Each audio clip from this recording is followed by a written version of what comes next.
Yeah, yeah, it's unmuted. It's unmuted.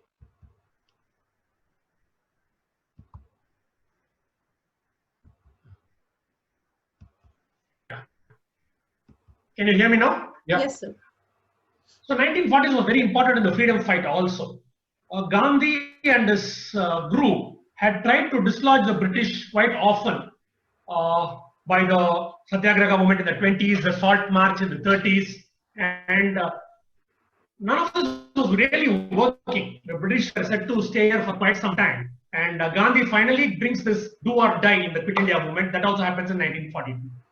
So a lot of our history today was written in the 1940s. And Tamil Nadu being so close to the cinema in its daily activities, day-to-day activities, there's not a moment that we don't we dislike cinema from our thinking. We should see how the cinema of the 1940s actually happened. So the cinema started talking in the 1931. It became the talkie. Earlier it was a silent movie, the Umai Padam, and then it became what do you call the talkie in 1931. So 40s was the second decade that the movie started. So okay,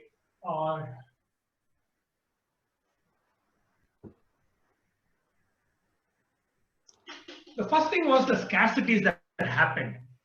Uh, in the sense that everything was scarce in Madras during 1940s, starting from your rice. The government even wanted to ban the idlis because they were consuming too much of resources.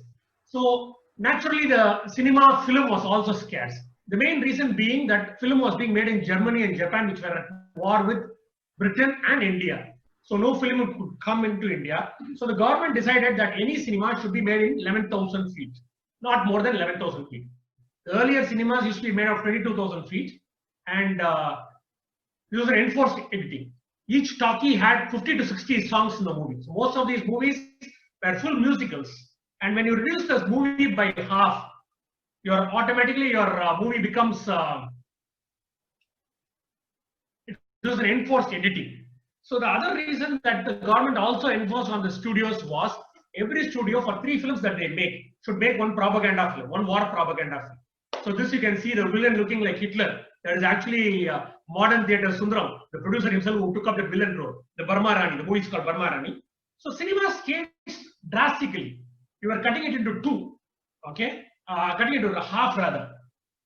And so the songs went off. The story had to be told in a much smaller span. And where of course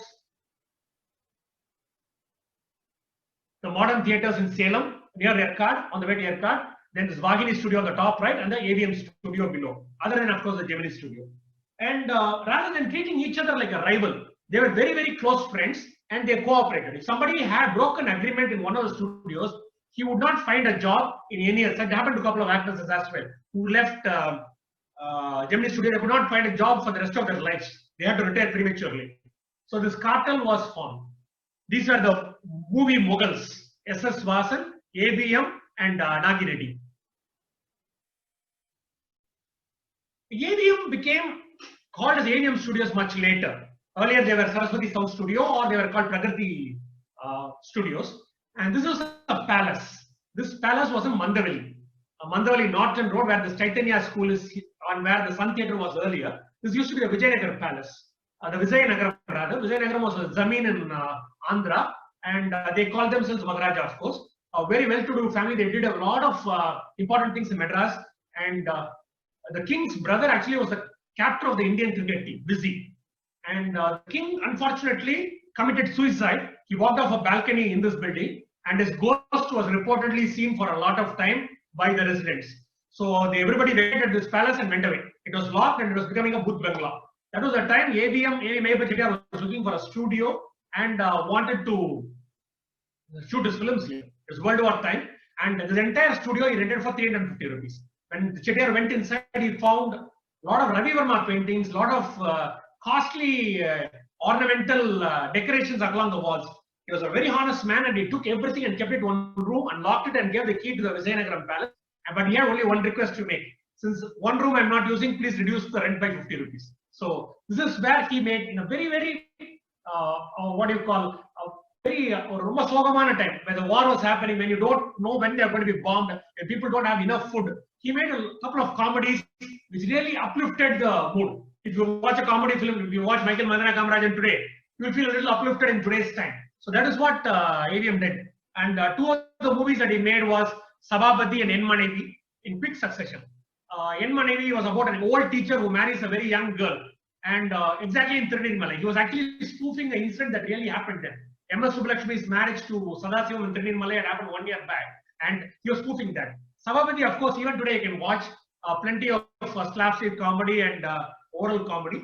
And this is where he made a lot of technological improvements. That is more important than the movies that you make. So he makes Srivalli. Srivalli has a heroine called Rukmani, one of the most beautiful girls in Tamil cinema ever. She is the mother of the present actress Lakshmi, the grandmother of Aishwarya. So Rukmani was daughter of Nugambakam Janaki, a drama actress. Was a very they wanted an actress who could be Valli is actually threatened by an elephant in the story of Muruga, and so they wanted an actress who would not be afraid of acting with an elephant. So while Rukmani was that girl, and to make her feel safe, A.V. Meyyappa Chettiar actually brought the elephant from Kerala 6 months ahead and had it tied in the studio. And Valli had to go along and play with the elephant almost daily and feed it sugar cane and grass so that she will get along with this. In this scene that Meyyappa Chettiar was actually afraid of, when the elephant lifts Rukmani, she was actually giggling. Exact opposite. She was not scared as he was afraid of. She was actually giggling, and the shots had to be taken again and again. So what was so important about Srivalli was, though being a beautiful girl, she was not gifted with a nice voice. And the movie was a musical. She had to sing 16 songs here, and songs were horrible, to say the least. So people shut their ears and ran out of the theaters when the song came in the theater, when the song was filmed. I think that originated the habit of walking out of the theater for smoking during the songs. During the 70s, it was a very common thing because smoking was banned in public. And so Meyyappa Chettiar got the news that the movie was going to become a flop because of these 16 songs. So he actually brought back the reels from the theaters in cars, had another singer called Periyanayagi sing it, and re-recorded the songs. The movie became a very big hit, and it established dubbing as a very, very important technology in Indian cinema. So, and A.V. Meyyappa Chettiar would go away to Karaikudi and Devakotai when there was a power supply shortage in Madras, and shoot his other movies like Vedala Ulagam and Namir were there, and come back and finally settle down in Kodamba. An important movie that we need to talk about 1940s is Meera. Meera was made by an American director, Ellis Dungan, D-U-N-G-A-N. People call him Duncan. He's actually Dungan. We will be talking about Dungan again. And this movie was made by Subbulakshmi's husband, Sadasivam. And it was shot a lot in Rajasthan, where in the temples they would not allow Dungan because he was a Christian. They would not allow him to the temple. Sadasivam would actually blacken his face and tell people that he was a Kashmiri Pandit and made him enter the temples. They would discover it later and do a Punyajana. And he made a real effort to make the movie a success. And M.S. Subbulakshmi's image great. He made wax models of her face and studied lighting before even starting the shooting, and made her look ethereal. In fact, so godly that she looked at that movie that she decided to stop acting with this so that that image would stay in the mind of people. It's a very, very successful move because that is how we remember M.S. Subbulakshmi thereafter. I always say it's a very lucky movie for statues. The hero was Nagaya. Nagaya's statue is in Panangal Park. And M.S. Subbulakshmi's statue is in Tirupati. When you enter Tirupati town, you can see the M.S. Subbulakshmi statue. And this is one scene where you see Nagaya and two actors. The red arrow points to an extra. This extra just spoke 4 or 5 lines in the entire movie, but he has 40,000 statues for him. Not 1 or 2, like the hero and heroine. He has 40,000 statues. And the people are still keeping statues for him, and they celebrate his birthday and mourn his death day every street corner. So you never know how life will treat you. Say 10 years down the line or 20 years down the line or a decade down the line. You could be reconsidered. History would reconsider your role. So when M.S. Subbulakshmi was the heroine, MGR was an extra in the movie. And finally, you know how things turned out. So he became from an extra to a demigod. People always treat him like a god these days. And another important fact was both of them have got the Bharat Ratnas. MS Subbulakshmi and India have got Bharat Ratnas. So Meera becomes the only movie which has two Bharat Ratnas acting in it. We have Satyajit Ray, we have other people having a single Bharat Ratnas doing movies, but Meera has the credit of having two Bharat Ratnas. This is history. The superstars of the 40s were, of course, P.U. Chinnappa and M.K. Tyagaraja Bhagavathar. So you look fat or you could look bald and still be the hero without any additional wig or makeup. So 40s, you needed to sing. The early 40s, at least, you needed to sing, and your voice had to be repeated on gramophone records throughout the Tamil-speaking diaspora. So this was what, and they didn't really care about their looks. P.U. Chinnappa was a avid drinker and he became fat and fat that at one point Kalki would write a review that P.U. Chinnappa is looking like P.U. Periyappa. And M.K. Tyagaraja Bhagavathar, of course, got into some other trouble which we'll also be looking into. Very beautiful heroines in the 1940s. T.R. Rajakumari. She was the seductress of the 40s. Her eyes would speak what she had to do in the, what do you call, the dialogues. And her peak period was the 1940s when she was acting in a lot of heroine roles, roles. She was not bothered as long as she got the screen space, and she would make the heroes run for money. Like in Haridas, people were talking about her, just like in when you talk about Padayappa, you talk about Ramya Krishnan as Neelambari. She gave Rajini a run for his money. In Haridas, she would be as important as M.K. Tyagaraja Bhagavathar. She later became a producer and made the biggest achievement and mistake of her career when she, as a producer, she made Shivaji and MGR act in the same movie, Koondigili. She expected it to be a mega hit because for the first time the two actors the superstars came together, but it was a mega flop because the fans of each other did not want to see the other hero on screen. That was much later. Of course, we had Thavamani Devi. Thavamani Devi came from Sri Lanka. She was very beautiful and in the sense a very free girl. She designed her own costumes. Not that there was too much of it. And when she was introduced to the press in the starting, she gave a photo in a swimsuit. So that made a big riot all over 1941. And Vanamohini was a movie in which there's an elephant. It was typically a Tarzan movie where the girl is in the forest without the help of an elephant. I always wonder how a person like in Nalla Neram, MGR is an orphan who brings up 4 elephants. Even to bring up 1 elephant is tough. How can an orphan feed 4 elephants? So this girl actually brings up an elephant in the forest, and actually people were not sure about her seductiveness. See the movie, if you see the poster, you can see Chandru the elephant, the tusker, that is mentioned ahead of her. And K. Thavamani Devi would shake the 1940s as an actress. It is also a decade where we had mother and daughter being individual heroines in the same decade, within 10 years. Of course, we had Lakshmi and Aishwarya later, father and sons have been heroes. But in the same decade, the mother being a heroine, 1944, and 47, the daughter becoming a heroine. So that was very, very remarkable, which happened in 1940s. Vasundhara and Vaidyantimala were not on talking terms. Their parents had gone through a divorce, and Vasundhara had remarried again. But S.S. Vasan tried to create a rapprochement between the mother and daughter.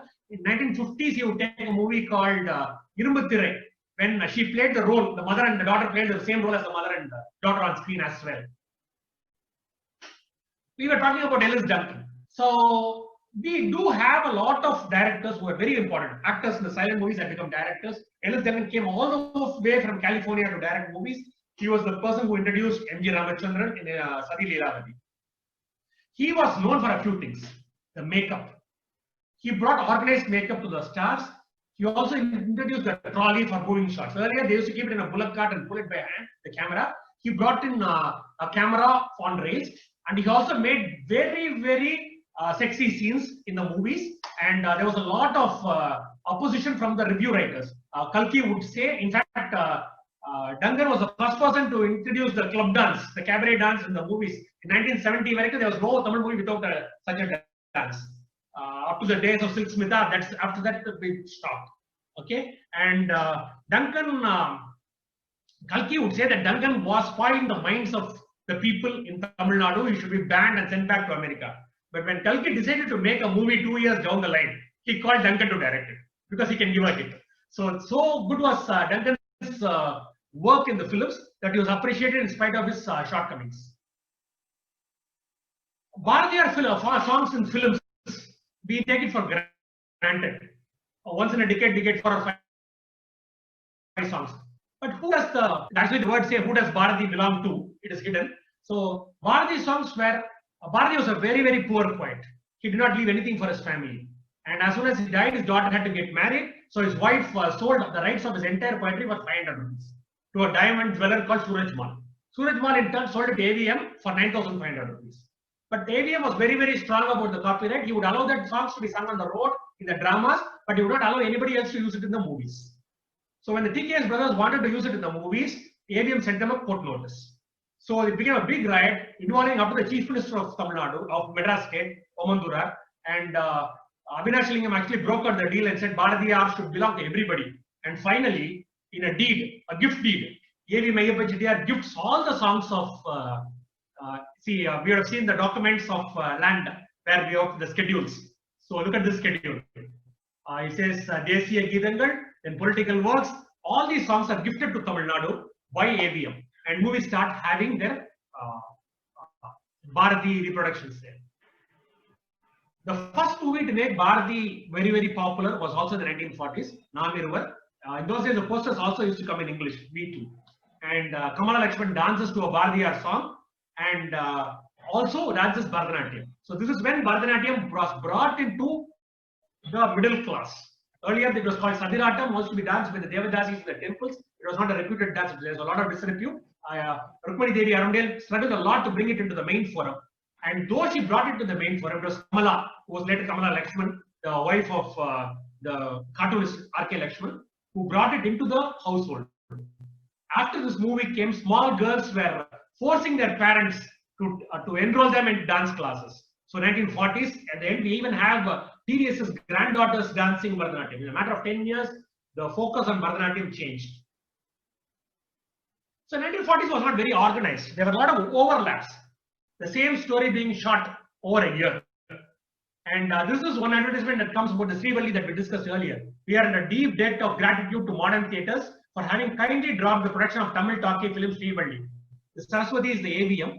They also want to make this Srivalli, but they know that it is being done by modern theatre. They request them to drop the film, which is dropped. So, but there did happen 2 incidents of clashes. The same film being made by 2 people and launched at the same time. So the first one was Harichandra. The Harichandra on the right was made by Kannamba, the actress there. She was a very big, she was a Telugu actress who would not know a single word of Tamil. But within 4 years, she could give those big Magane Manohara type of this language in Tamil cinema. She produced this movie in her home production along with P.U. Chinnappa. But the one on the left was actually a Kannada picture. The Kannada picture had been produced by A.V. Meyyappa Chettiar, and he had a very good sound engineer called Raghavan, who actually, when he didn't have any work, tried putting Tamil words into the original track. And he said that he thought that it could match. So the full movie was dubbed in less than 2 to 3 weeks. 24 hours the studio used to be open, they dubbed it and released it a few months ahead of the other Harichandra.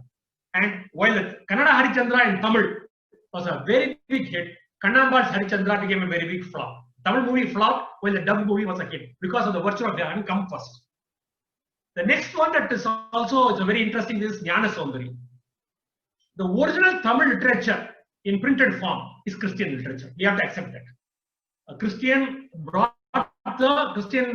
theologists brought the printing press. They Thambiran Vanakkam was the first Tamil book published, perhaps one of the first books in India which was published. It was published in Goa. And so the Christian legends started creeping into people because they were available on the books. Jnana Soundari was a Christian legend about a beautiful princess and an evil stepmother, a sort of Cinderella, where the evil stepmother cuts off the hands of the heroine and leaves her in the forest. So hero actually saves her, and Mother Mary restores her hand. So this drama was done by Nab Rajamanikam as a drama with beautiful special effects on the stage. People used to be wondering how the hands were regenerated. And it was a good story for the movie. So Citadel Studios, which are Malayalis, made this movie very well. Here Mahalingam and Rajambal. Rajamma, who used to be the mother characters much later, she did the role. And this movie was already running in the theatre. At that time, Gemini had just made Chandralekha. They were arrogant with the success. They had so much success that the people like Vebatur Kittu and Gattam Subbu, who were number 2 in the studio, convinced S.S. Vasan that we can also make this movie and make it a hit. Vasan never usually got carried away by these advices, but this time somehow he made a mistake. And he makes a Jnana Sundari on his own. But unfortunately, the entire Gemini studio is stocked with the Tambram writers, who know only the typical Mylapore slang of Brahmin language to write. They use the same thing in Jnana Sundari as well. So first of all, they learn that the heroine cannot have a bindi, because she's a Christian, which is to a Brahmin is a very, very bad, inauspicious symbol. So they put a small cross on her head, which first of all the audience is not willing to accept. And then everybody, including Mary and Jesus, they talk in Tamil Brahmin Mylapore style. Ava vandala, iva vandala. So this whole movie was na Mylapore style. For the first time, the Tamil audiences got wild. They went and tore the screen, broke the chairs in the theater, and the movies was returned to the studio. S.S. Vasan said, nobody should talk about this to me again, and he burnt the negatives. So the tastes were changing. And one very good thing that came out of this was 10 years down the line, when S.S. Vasan, who also ran the Anand Vigadan, wanted to do 6 or 7 years down the line, when he wanted to do a novel in Tamil, he calls Kothamangalam, who was responsible for this debacle, Jnana Sundari debacle, and tells him, you write a story with not a single Brahmin character. And Tilana Mohanambal came through. Kothamangalam just asked for permission. I use one Brahmin character in this entire movie, and he makes it the Vaidi, the villain character.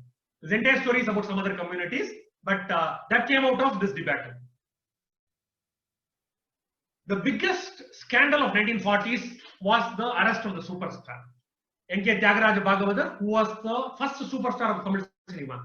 Say in 1934, he makes Pavalakkodi, which is 3 years after the movie Talks, and that runs for 100 days. Any movie, he made only 16 or 15 or 16 movies in his entire career of 25 years. But every movie ran for 100 days, 200 days, 2 years, 3 years, and made the producers very rich. Looking at a Bhagavathar movie, a lot of producers came into the Tamil cinema. Capital is very important. So when the producers came in, this industry could survive. So Tyagaraja Bhagavathar was in fact very responsible for Tamil cinema not going in the way of the Oriya cinema or the Bhojpuri cinema. It became one of the landmark cinemas of India. So Tyagaraja Bhagavathar was already married. He didn't like the first marriage, so he actually ran away on the day before the marriage. His father had to bring him back, but of course he had 4 or 5 children later. But when he became a superstar, he falls in love with a young girl who comes to ask him for a chance, Rajam. So he marries this girl, Rajam, and this becomes a very scandal. He keeps it a very secret because most of the films he acts as a big sadhu or a celibate, or he doesn't act as a very big sannyasi. So he didn't want his image to be spoiled. But there was a blackmailer called Lakshmikanta. Lakshmikanta was blackmailing everybody. In this, he talks about T.R. Rajakumari and minor Tyagaraja. And he's talking about Tirupandal, this as well, the Mutt as well. And below you can see Ariyakudi Ramanuja Iyengarum, Dhanam Sakodari.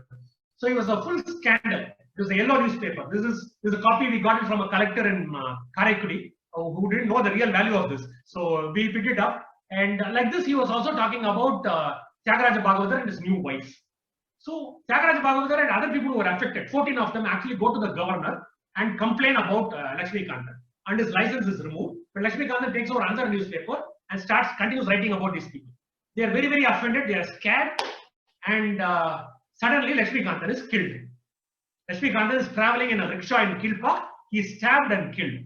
So the police don't know who killed him. But they remember that just the last week, 14 of them went and complained about him to the governor.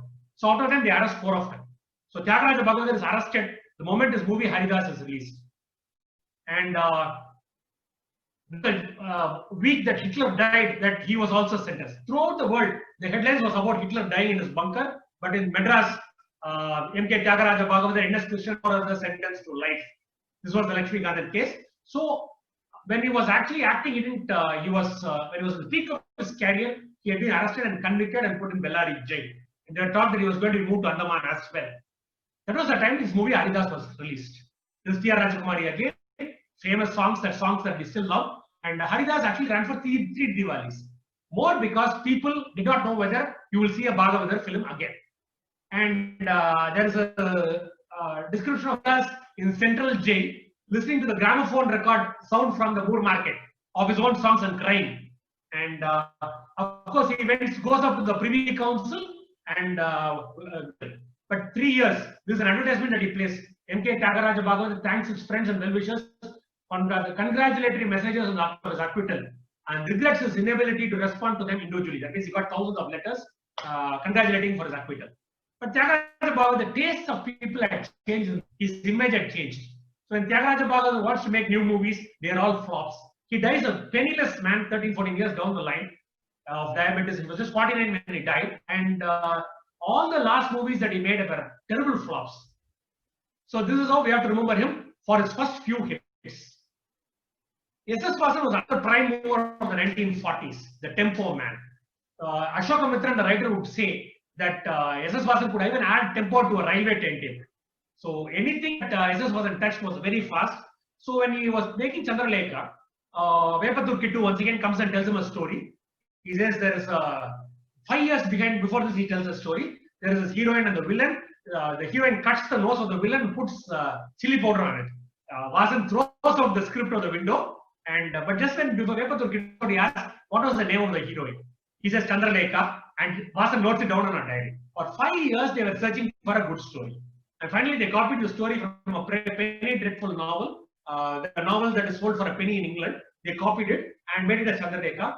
But when they didn't have a tempo for the movie, they wanted to include a circus, 2 circuses, and made them stay in Mount Road in the studio. Chandralekha, because a very big hit, it was remade in Hindi and it was even screened in Moscow. It made Vasan a power to be dealt with all over India. This Vasan's tempo, the tempo addiction would be seen in 1952 when he makes a Hindi film Insaniya, though it was not in the 40s. He has Dilip Kumar and he has Devanand with Beena Roy, the beautiful Beena Roy guy there. But he felt the movie was not having a tempo, so he introduces a chimpanzee into the movie. A chimpanzee called Zippy, which actually steals the story from the hero and heroine. The villain of Chandralekha was Ranjan. People used to, for 10 years, Shashankan he was called, and small children used to be terrified of him and used to eat their meals if their mothers threatened them of Shashankan. Shashankan used to lead 4 dogs, big Vete Naigal used to bring in, and he was a very educated man, in the sense that he was so proud of his BA degree, because other actors were all starting from the drama clubs. So Ranjan used to say Ranjan BA, and all his movies he became a hero, Neelamalai Thirudan, and MGR acted as a villain in all his movies. And Ranjan also moved to Bombay. This is Madhubala with him. He made 50 Hindi movies. Finally, he even wrote a script for a Devanand movie. But the problem is you can take a man out of Mylapore, but you cannot take the Mylapore out of the man. So the same accent is there, there's no dubbing, and if you talk like a Mylapore man in Bombay, it won't work out. So Ranjan was forcibly retired in the 50s. The 2 factors. One was the reduction of the film size that we talked about, 11,000 feet, that cut out the songs. The second was the removal of N.K. Tyagaraja Bhagavat's charisma because of the scandal. So movies with better dialogues, with fiery dialogues, with social impacting dialogues started having a rapport with the audience. So that is where we get Annadurai writing the first movies, Nallathambi and Velaikari, which are basically more communist oriented than Dravidian oriented. But Annadurai makes his mark as a writer. This, I think, is the real starting point of Dravidian rule. Though Dravidian movement had started much earlier with the Justice Party and E.V. Ramasamy Nayakar, Annadurai's establishment as a leader was what led them to an electoral victory much later. Rajakumari, we cannot forget Rajakumari. MGR had acted as an extra for 10 years. He could not sing, but he was a persistent extra. He comes as a police inspector in his first movie, then he comes as Arjuna in Abhimanyu, he comes as Indrajit in Vedavati. Small roles, 5-6 lines. He speaks 10 lines in Ashok Kumar. He actually dances. Actually, when we were all in college and school, the most popular meme used to be MGR's dance day. You would always say that MGR never knew how to dance. But MGR actually dances Bharatanatyam in Sri Murugan, this movie in 1946, along with Malati. So a movie called Rajakumari, the script is planned. It is for the actress Rajakumari and P.U. Chinnappa to be a hero, but they don't get the dates. Then A.S.A. Sami, who is the director, he tells the producer, the extras who acted in the previous movie, Malati and Ramachandran, are very good. We can try the movie as a low-budget movie along with them. They agree. The movie is almost shelved 4 or 5 times. MGR is on tender hooks all the time, whether his first movie would be cancelled. Important issue here is there was T.R. Ramachandran, a comedian, who was a very big man then. So M.G. Ramachandran actually calls himself Ramachandra. Earlier, MGR used acted as a villain to Ranjan in Salibagana. MGR was a very angry man. He was not getting roles and Ranjan was getting the hero. So during the fight sequences, MGR, when he had to act as if hitting the hero, really hit the hero. Or when he had a sword fighting, it became really dangerous for the hero, and Ranjan would actually complain to the director. So MGR has this fresh in his heart. So when they make Rajakumari, he's given a choice: choose your heroine, choose your. MGR says, "You choose everybody else, but I will choose the villain." He's afraid the villain will beat him up. So actually, they have chosen some Kaima Bailwan from North India, but MGR says that there's a milkman who supplies milk to my house. He's a very good fighter. He's a Bailwan, so I want him as the villain in this film. And the director is first apprehensive, but later when they include that man, it is MMA Chinnappa Devar. Chinnappa Devar of the Animal movies and the Muruga movies. And later, Chinnappa Devar was a milkman. The association with MGR would start here. Nambiar comes as a comedian in this film. The association with Nambiar also becomes ensured in this movie. Historians always say Nambiar was responsible for making MGR so big. Getting hit in every movie, he made him a hero. And Nambiar's friendship with MGR starts here. Karunanidhi is the assistant dialogue writer for this movie. But the biggest association made is Chinnappa Devar. MGR, when he becomes a superhero, would give 17 call sheets to Chinnappa Devar. 17 of them mega hits. Chinnappa Devar had to promise only one thing: I will not shoot a movie with another hero. So he never made a movie with Shivaji. He would always make it with smaller heroes or animals or a temple on Muruga or a movie on Muruga. So that is how it worked. These 17 movies, which are mega hits, actually pushed Dandayuthapani films on par with Gemini or ADM. You're giving 17 hits on continuously means you're a very big producer. So Chinnappa, this Rajakumari is a landmark movie of those days. MGR was a persistent extra. 14 films from 1937 onwards, parts like Indra, Indrajit, Lord Vishnu, Inspector, Minister, Villain to Ranjan. This is once again Taumani Devi, the vamp. Taumani Devi is introduced in this movie so that they want to make sure that it's a hit. But after this, and there are a lot of people who said that the movie became a hit because of Taumani Devi. But Taumani Devi's career takes a downslide after this, when MGR goes up. Miss Malini was a movie made by the Gemini Films, and you have R.K. Narayan sitting down in the studio and writing the only screenplay he ever wrote. All his other stories were short stories or novels. So R.K. Narayan writes Miss Malini as a screenplay. And Kottamangalam Subbu writes his songs for this movie. Kottamangalam Subbu writes a lullaby for a child. A mother sings a song to make her child asleep. And in that she says, Gandhi Mahan, Netaji, Kattaboman Pola. I want my son to become like Gandhi Mahan or Netaji or Kattaboman. At that point, 99 out of 100 people in Madras did not know who Kattaboman was. Today, Kattaboman is your superstar of freedom struggle. In 1949, they did not know who he was. Kattaboman was a very, very small king. A very small fort, Panjalanguruchi. And the song comes, everybody started asking, who is this Kattaboman? Where do they get information on it? So 10 to 15 books are written about Kattaboman in the 5-10 years. Then Shivaji makes a movie in 58-59. So Kattaboman becomes a superstar. So we talk about movies giving a second innings for even great freedom fighters. Today you cannot see a fancy dress competition or Independence Day celebration at school without a child dressed as Kattaboman. And lastly, I would also like to talk about the non-feature films. Those I have left out a lot of heroes, heroines, a lot of people who were in the 40s, where they would make a complete 3-hour talk. We also had a very interesting feature film which was made, a non-feature film which was made in the 40s. It was Mahatma Gandhi, a documentary. It was done by A.K. Chettiar, and who was also the editor of the Kumari Malar. A.K. Chettiar did not shoot any parts of Gandhi. In fact, we don't even have records of him having met Gandhi when he came to Madras. He would go all over the world, shoot interviews of people who had been with Gandhi, and pay money for costly footage of Gandhi. This was the only film in which Mahatma Gandhi came in a coat and suit in South Africa.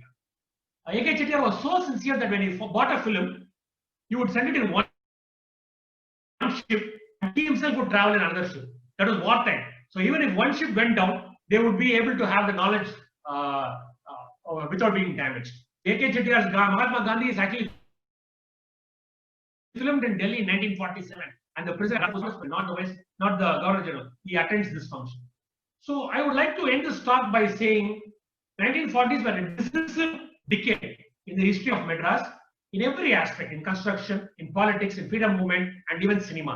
Today we look at one aspect of it, and from this we know how much of the foundation of the Tamil cinema industry, which actually feeds a lot of people and entertains much more, the foundations were laid in the 1940s, and many people struggled. So in cinema, you have the ratio of one person succeeding and 9 people failing. We don't know those names, but they all work together to establish cinema as a industry. In cinema, people say industry, industry, other people ask. But there are so many people involved in the making of every film. And 1940s was the time when technology in the film, when the fee structure was set, the studio structure was set, the actors were trained to look along. Now we look at the actors of 1945 and they copy to a certain extent. So the 10% change every decade. And that is where we have the heroes of film. Thank you, ladies and gentlemen, for having me today.